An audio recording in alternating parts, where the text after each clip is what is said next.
Então, crianças, nós estamos começando o terceiro módulo do nosso curso sobre democracia. Esse módulo é o mais extenso que a gente vai ter.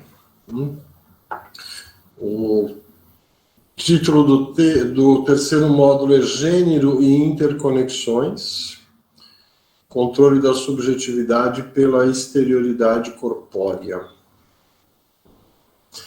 Então, basicamente, a contribuição de pensadoras feministas para o debate sobre a situação da democracia no mundo.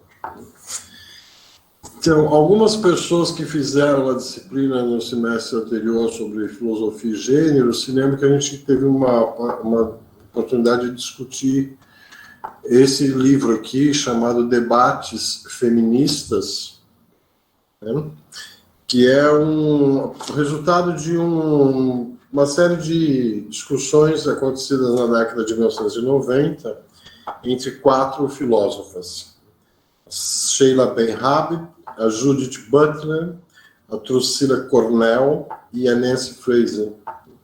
E o que elas estão fazendo aqui nesse conjunto de discussões é debater basicamente como fica a questão do feminismo nas novas configurações políticas. Então aqui começa já uma participação bastante ativa das filósofas feministas na discussão política e na discussão sobre democracia. Então, o que a gente vai desenvolver nesse terceiro módulo é justamente estudar como que essas mulheres pensadoras, filósofas, algumas são filósofas, outras são cientistas sociais, mas, em geral, mulheres pensadoras e suas contribuições para o debate sobre o feminismo, sobre democracia. Tá? Então, a gente vai ter uma maneira um pouco diferente de trabalhar nesse módulo. Tá? A gente vai ter poucas aulas desse formato assim, síncrona com todo mundo, e a gente vai dar conta de resolver um problema que eu tenho com esses ensino remoto, essa educação à distância, que é o fato da gente fazer aulas assim remotamente com um grupo de quase 60 pessoas, e a gente não tem oportunidade de todo mundo participar ativamente disso, né? Em sala de aula eu conseguia forçar mais, porque eu ficava mais em cima das pessoas, instigando que elas se manifestassem, cobrando participação. Aqui fica um pouco mais truncado esse processo, e vocês se lembram que a gente fazia muito trabalho em pequenos grupos na sala de aula, e isso possibilitava que as pessoas interagissem e se apresentassem para o debate também. E aqui fica um pouco mais complicado fazer isso, mas a gente vai tentar suprimir essa deficiência nesse terceiro módulo aqui. Nós vamos ter 5 encontros, em que em cada encontro eu vou me encontrar apenas com um pequeno grupo de estudantes. Então, seria uma aula síncrona, mas não para a turma toda, apenas para um grupo de 10 e 11 participantes. Então, a gente vai ficar 1h30, eu e esse grupo discutindo, e aí então vai dar para todo mundo participar, falar, atuar, né? Então, isso vai dar uma dinâmica diferente para o nosso trabalho. Né? Diga. É possível, quem não estiver nesses grupos, só assistir essa discussão, a gente ficar aqui, câmera desligada, microfone desligada e o pessoal participando ativamente, quem leu? Eu comecei a cogitar essa hipótese essa semana, eu não tinha essa hipótese na minha cabeça até então. Tá? Eu só preciso tirar uma dúvida, que vai ser uma dúvida técnica que eu tenho com os tutores para a gente responder a isso, tá? Porque assim, o que a gente vai fazer? Então, eu vou fazer uma aula aqui com um grupo que está estudando Chantal Mouffe, tá? Então, nesta aula com esse grupo que está discutindo Chantal Mouffe, a gente vai gravar essa aula toda, né? Porque isso vai ser transformado num vídeo, tá? Para que todos possam assistir.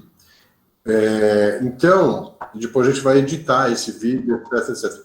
Assim, a minha única preocupação é se isso não vai atrapalhar essa gravação, etc, porque eu gostaria de ter aparecendo na discussão essas pessoas que são do grupo. Eu acho que não há problema aqui não, tá? Mas, assim, deixa eu conversar direito com os tutores, que eles entendem mais essas questões técnicas, e eles estão construindo uma ideia do vídeo, a gente está querendo padronizar algumas coisas para todos os 5 vídeos e tal, e aí eu dou um retorno depois sobre isso, tá?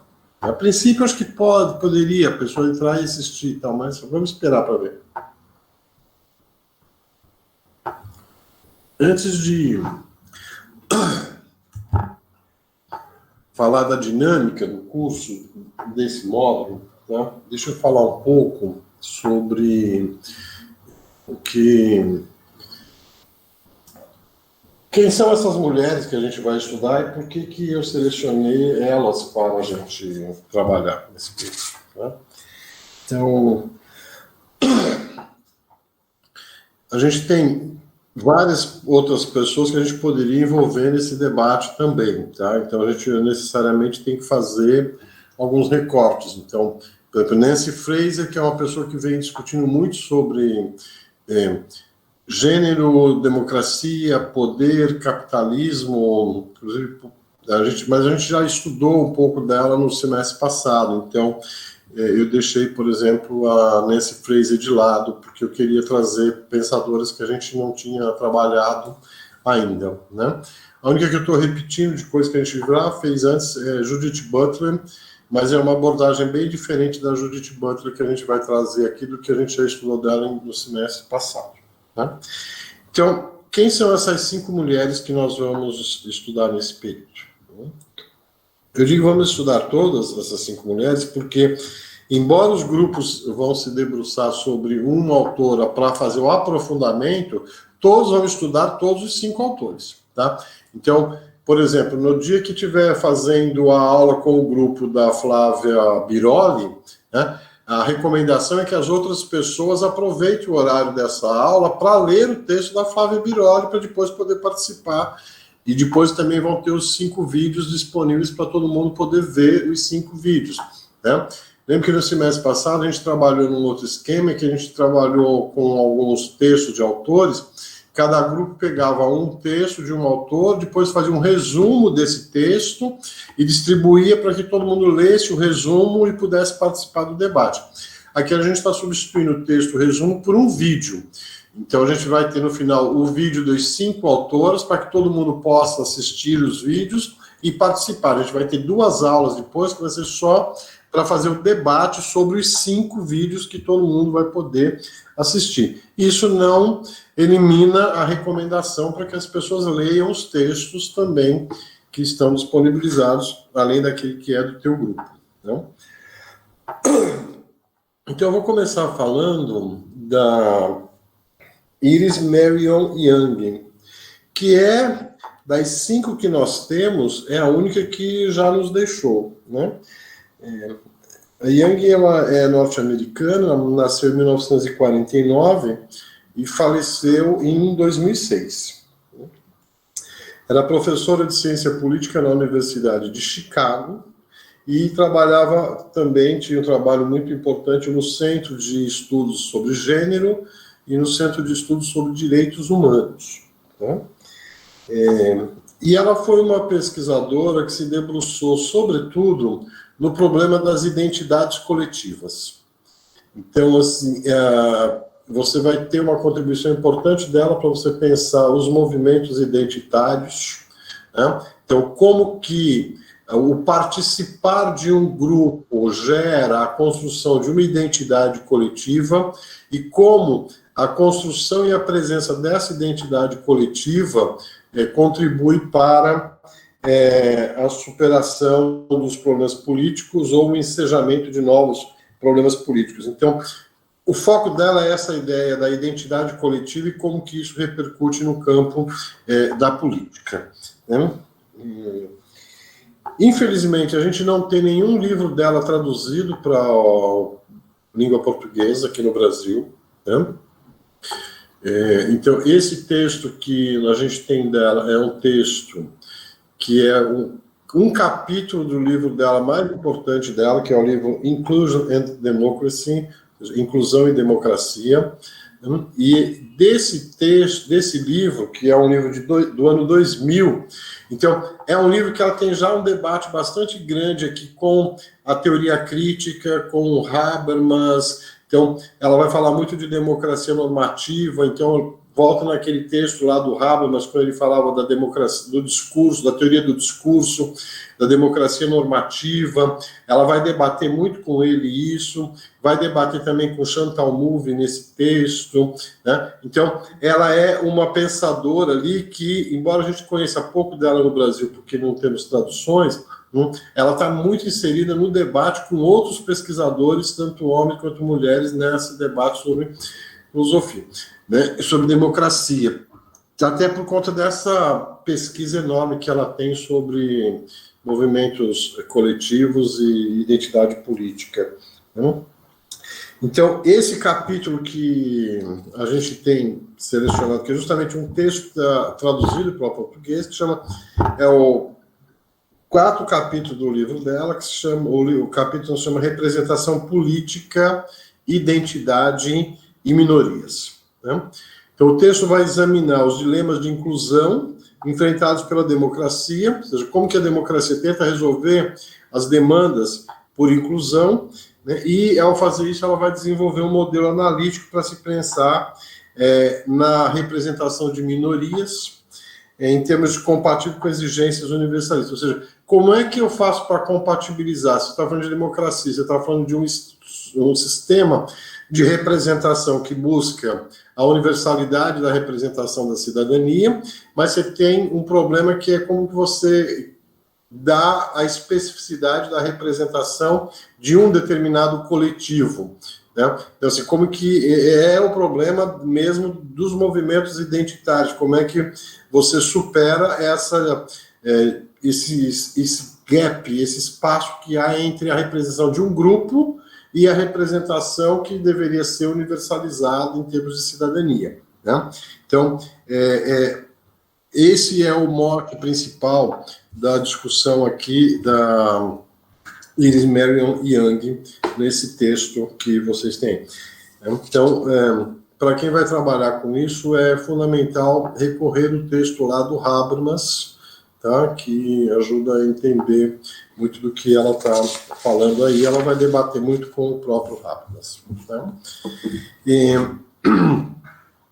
Até onde eu sei, eu não conheço nenhum outro texto dela traduzido para o português. Esse é o único que eu tenho, assim, que eu conheci. Eu já li outros textos dela, mas não em português, tá?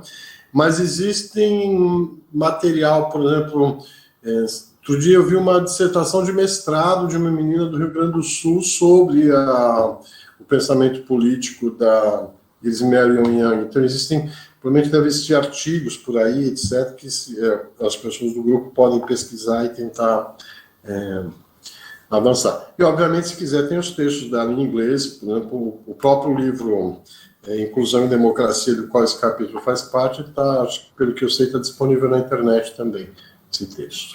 Tá? Bom, a seguinte, né, é uma mulher que a gente nunca teve a oportunidade de estudar ainda, mas que eu acho uma figura muito importante, que eu diria assim, é uma figura basilar do feminismo negro, né? Que é Bell Hooks. Então, tem muitas coisas publicadas por Bell Hooks. Então, esse é um nome fantasia dela, né? O nome dela original era Gloria Jean Watkin. Bell Hooks era o nome da bisavó dela, que ela acabou assumindo, né, para assinar as suas publicações. Né? Norte-americana, nascida em 1952, no Kentucky, nos Estados Unidos, uma região muito segregacionista, E hoje ela é professora numa universidade no Kentucky. Então, ela é da área de literatura comparada também, né, doutora em literatura, lixando nessa universidade, e muitas coisas escritas sobre feminismo, educação, racismo e democracia, opressão de classes. Né? Eu gosto muito desse outro livro dela aqui, que não está na bibliografia de vocês, mas que é Ensinando a Transgredir. A educação como prática de liberdade. Parece livro de Paulo Freire, né? A educação como prática de liberdade, é inclusive o título de um livro do Paulo Freire. Né? Mas é uma discussão exatamente como que a gente pode usar, como a educação pode ser um espaço de formação de sujeitos transgressores da ordem imposta. Né? É muito legal esse livro dela aqui. Né? Mas o livro selecionado para vocês trabalharem é esse livro aqui. Teoria Feminista, que é um livro de 1984, que é considerado um dos livros basilares assim, do feminismo negro. Tá? Qual é a grande sacada desse livro? Tá? Então, assim, o subtítulo do livro já diz tudo. Tá? Teoria Feminista da margem ao centro. O que é o centro aqui? O centro é o discurso feminista branco. Então, ela vai fazer uma crítica de como o movimento feminista tratava as diferenças de classe e as diferenças de raça, uma vez que apresentava sempre um discurso que ia do centro para interpretar a margem, que era os grupos minoritários. E o livro dela propõe uma inversão, por isso que vai o subtítulo da margem ao centro. Assim, então, é uma leitura de uma negra, de uma mulher feminista negra, né, fazendo a análise das formas de poder, de como que o próprio feminismo muitas vezes acaba reforçando a ideia de dominação não só de raça, mas também sexual e de classe. Né? Então, acaba sendo uma crítica também ao próprio feminismo. Né? E desse livro eu selecionei para a gente trabalhar o capítulo 6, né, mudando as perspectivas sobre o poder. Que ela vem fazendo uma análise de como o movimento feminista branco tem participado do processo de manutenção de um sistema de exclusão dentro da sociedade contemporânea, e ela vai propor, então, uma nova perspectiva, que é essa perspectiva de pensar desde da periferia para o centro. Então, esse livro, que é um livro de 1984, é assim, um dos livros básicos para a gente entender o movimento feminista negro. Então, esse é um texto bem importante que a gente não tinha tido a oportunidade de estudar ainda. Licença, professor, tem uma pergunta aqui do José Lima. Ele perguntou: professor, ela cita Derrida no início do texto. É preciso eu ter uma compreensão do autor, porque eu fiquei meio confuso. Acho que não. Não.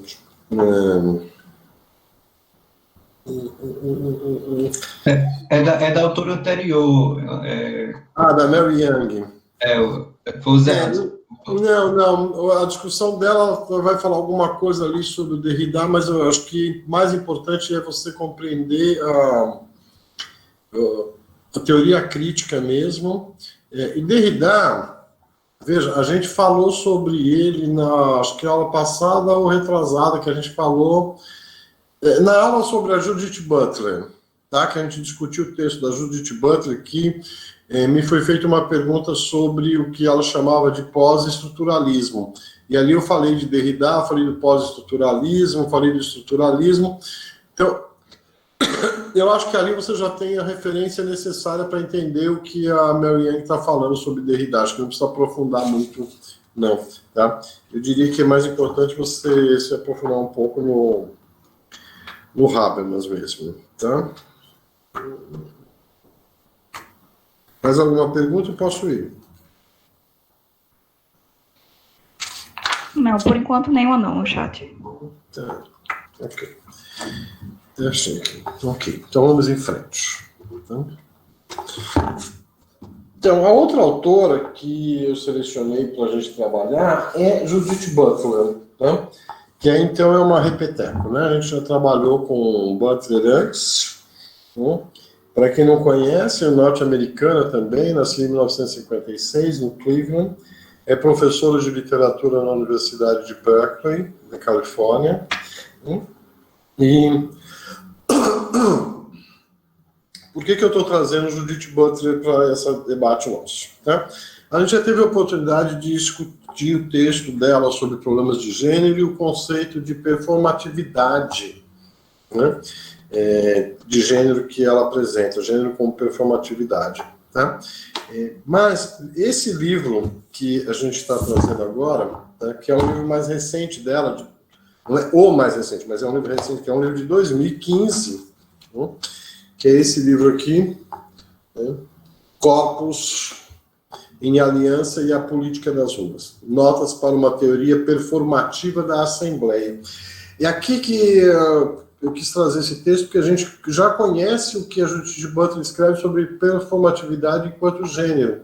E aqui ela vai expandir o conceito de performatividade para trabalhar a dimensão da política, né? E da política, mais precisamente da política de rua mesmo, né? Então, ela vai tratar o corpo humano como uma forma de resistência, tá? E aí, então, seguinte, vocês me vissem com isso daqui na rua, vocês iam achar assim, e agora dá com Bíblia, olha só, ó, parece, ó, capona preta, com o dorso todo dourado, não é? Esse é o livro que a Judith Butler escreveu, que é o complemento do livro Problemas de Gênero, e que não existia em português. Saiu agora, no finalzinho do ano passado, essa edição que parece uma Bíblia. Eu acho tão curioso isso, porque depois ela ter sido chamada de bruxa daquele jeito aqui no Brasil, eles publicam esse livro dela, que é um livro fundamental, que a gente não tinha no Brasil, e que parece uma Bíblia. Eu achei que fosse uma ironia dos infernos isso daqui, mas enfim. Então, o fato da gente ter agora esse livro em português, que a gente não tinha, né, é importantíssimo para a gente complementar o que está escrito lá em Problemas de Gênero, né? Porque é aqui que ela começa a aprofundar a ideia de que o problema todo é corporeidade, né? Que tem a ver com o título do nosso módulo, que é corpos, que é sujeição de corpos, né? E a partir desse conceito de corpo, o que ela vai fazer, né? Ela vai trazer nesse texto a ideia de pensar o corpo como forma de resistência política, né? Então, o corpos reunidos em rua, corpos reunidos em assembleia. E qual é a sacada? É que a ideia de corpos reunidos em assembleia como forma de resistência política impõe a passagem do eu ao nós, né? Porque a política que é feita corporalmente na rua, né, não é de uma pessoa. Então, você tem que abrir mão do conceito do teu corpo e pensar o corpo como um coletivo. Então, é o que ela vai chamar de passagem da dimensão do eu para a dimensão do nós, né? Então, é uma ampliação da teoria de gênero da Judith Butler, pensando a performatividade aqui a partir da ideia da ação política mesmo, de pensar o corpo como forma de resistência política, né?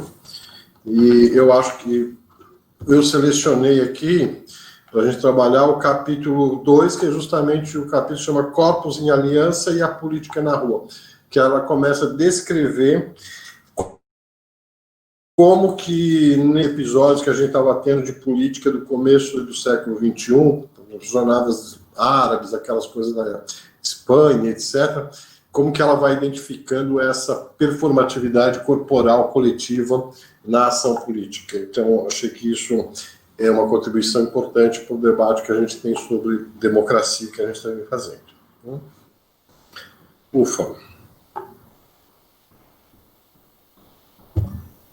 Eu estou observando que nessas aulas remotas eu falo muito mais que em sala de aula, sabe? Então, enfim. Vamos nós. A outra autora que eu estou trazendo também é uma autora que a gente não tinha estudado ainda, que é Chantal Mouffe. Uma professora de teoria política, ela é belga. Veja, ela é americana, tem belga, tem um pouco de tudo aqui, tem brasileira também na história. Tá? Então, ela é professora na Inglaterra, né, professora na Universidade de Westminster, e justamente ela faz parte de um centro de estudos sobre democracia. E ela tem se tornado muito conhecida a partir de uma ideia dela, que é a ideia de democracia radical. Né? Então, Chantal Mouffe, ela faz uma crítica muito grande ao que está sendo chamado de democracia pós-política. Né? Então, você tem um discurso sobre política hoje, sobre democracia, que vai dizer que coisas que vocês têm ouvido, por exemplo, nos discursos de Marina Silva, por exemplo. Tá? A ideia de democracia sem partido, de democracia em rede, democracia cosmopolita, democracia substancial, a ideia de uma sociedade civil global, né? Então, essa ideia de que precisa acabar com essa polarização direita e esquerda, que isso é superado, então precisamos pensar um mundo que seria o mundo da pós-política. Né? E a Chantal Mouffe, ela mete o pau nesse povo. Tá? Essa ideia da pós-política, ela vai descer o sarrafo, ela vai dizer que a gente continua numa disputa de classe, que a gente não pode abrir mão de que a gente está falando de democracia, a gente está falando de luta de classes, a gente está falando de antagonismo, existe direita, existe esquerda, porque representam classes diferentes, com interesses diferentes, e ela diz assim, a luta pela democracia não pode abrir mão disso, senão a gente cai num relativismo absurdo. Né? Então, desse livro dela, sobre o político, que é um livro de 2005, em que ela faz essa crítica muito violenta à ideia de pós-política, né? Então, eu selecionei o capítulo 3, que se chama Atuais Desafios da Visão Pós-Política, que é uma espécie de síntese que ela pega assim, das várias propostas da pós-política, e ela vai mostrando as incongruências desse discurso, dessa democracia cosmopolita, dessa democracia sem partido, etc, etc, etc. Né? E para quem é desse grupo, saiu recentemente, que quando a gente começou, a gente não tinha o livro ainda à disposição, mas chegou agora, no meio desse ano também, um outro livro dela, Por um Populismo de Esquerda. Né? Então, ela vai propor aqui uma forma de radicalização da luta política, quer dizer, uma forma de, já que o populismo tem feito tanto sucesso na direita, e ela vai defender uma forma de populismo de esquerda, que seria uma forma de se contrapor aos movimentos de direita que vem acontecendo, né, no mundo todo. Então, e ela é muito ligada a um outro cara, que é o Ernesto Laclau, que a gente não teve a oportunidade de discutir, mas tem na bibliografia do nosso curso, como texto de leitura complementar, um texto que é do Ernesto Laclau com a Chantal Mouffe, que é Autonomia e Pensamento Marxista, uma coisa assim, que está lá na bibliografia como leitura complementar, para quem quiser. Né? E, por fim, a gente vai encerrar isso com uma pesquisadora brasileira que vai começar a fazer a ponte para o quarto módulo nosso, que vai ser, a gente vai discutir democracia no Brasil, no quarto módulo, e a gente vai, então, pegar Flávia Biroli, que é uma pesquisadora brasileira, paulista, nascida em 1975, e ela é professora na Universidade de Brasília. Né? Então, a Flávia vem escrevendo basicamente sobre relações de gênero, política, democracia, gênero, democracia e igualdade, né? Então, tem esse livro dela, que não está na nossa bibliografia, mas... né? Gênero e Desigualdade, Limites da Democracia no Brasil. Né? E o texto que a gente vai usar é esse outro livro aqui dela, né? Autonomia e Desigualdade de Gênero, Contribuições do Feminismo para a Crítica Democrática.